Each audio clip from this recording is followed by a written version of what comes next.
Depuis que je suis toute petite, je me suis jamais fixé de limite. J'allais être championne de ski et il n'y avait pas d'autre réponse à ça.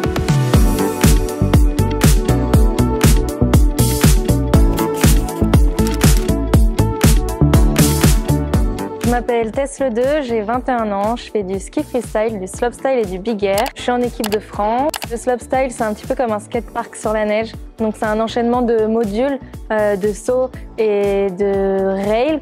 C'est des espèces de barres de fer et on est jugé sur la totalité du parcours. Et le big air, c'est uniquement un saut. Donc c'est le plus technique, le plus spectaculaire possible. Moi, j'ai grandi à la montagne. Au moment où j'ai su marcher ou même au moment où j'ai tenu debout, on m'a posé sur des skis, donc à l'âge de 2 ans. J'ai tout de suite été très passionnée par le ski et de toute façon, quand on grandit à la montagne, c'est le sport national et on ne peut pas faire grand-chose d'autre. En fait, depuis toute petite, j'ai été attirée par la fougue du ski freestyle, par les sensations et j'avais qu'une seule envie, c'était d'aller au snowpark, donc c'était un petit peu comme une évidence. Ce qui m'a donné envie vraiment de faire du ski freestyle au début, c'était ma famille. J'ai mon cousin qui faisait du ski freestyle à très haut niveau. J'ai ma sœur qui était au club de ski freestyle, donc c'était la seule fille et je l'ai rejoint après. Mais je pense que ça a été un petit peu grâce à eux que je me suis dirigée vers cette pratique aussi.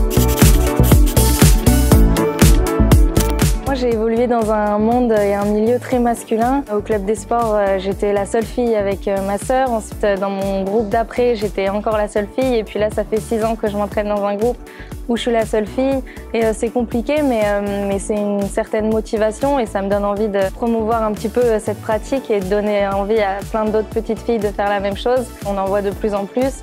Là, au club des sports, là où j'ai grandi, il y a au moins 4 ou 5 filles, donc j'étais toute seule à l'époque. Je vois que ça a un impact et ça me donne envie de pousser le truc encore plus loin, quoi.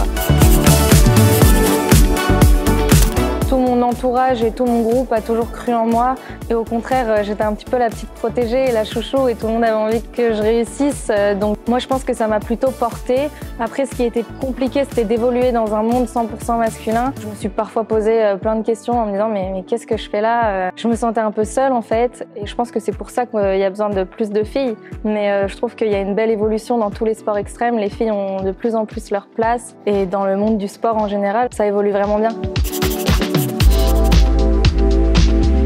La mentalité, en tout cas dans les sports extrêmes, elle doit aussi évoluer chez les parents. Voir qu'il y a des filles qui pratiquent certaines disciplines ou même du sport en général, ça les pousse à inscrire leurs enfants et leurs petites filles dans des clubs de sport et à leur montrer que voilà, les filles, elles ont autant leur place dans un monde sportif que les garçons. Et la preuve, aujourd'hui, il y a plein de filles qui sont là, qui réussissent, qui en vivent. Voilà, c'est un milieu qui doit se développer et juste laisser faire les petites filles si elles veulent aller faire du ski freestyle ou du vélo de descente, je sais pas, mais elles ont leur place aussi, quoi. Je me suis tout simplement jamais fixé de limite, jamais dit que c'était impossible, j'y ai cru. Et je pense que voilà, d'avoir évolué dans un club aussi qui a toujours cru en moi, avec des coachs qui ont toujours cru en moi. En fait, tout le monde croyait en moi et je pense que ça m'a poussée vers cette performance. Puis aux petites filles qui se lancent dans le sport, ben juste croyez en vous, c'est bateau un petit peu comme phrase, mais c'est vrai, moi j'ai jamais envisagé autre chose et j'en suis là aujourd'hui, donc juste croyez en vous et faites en sorte que ça marche.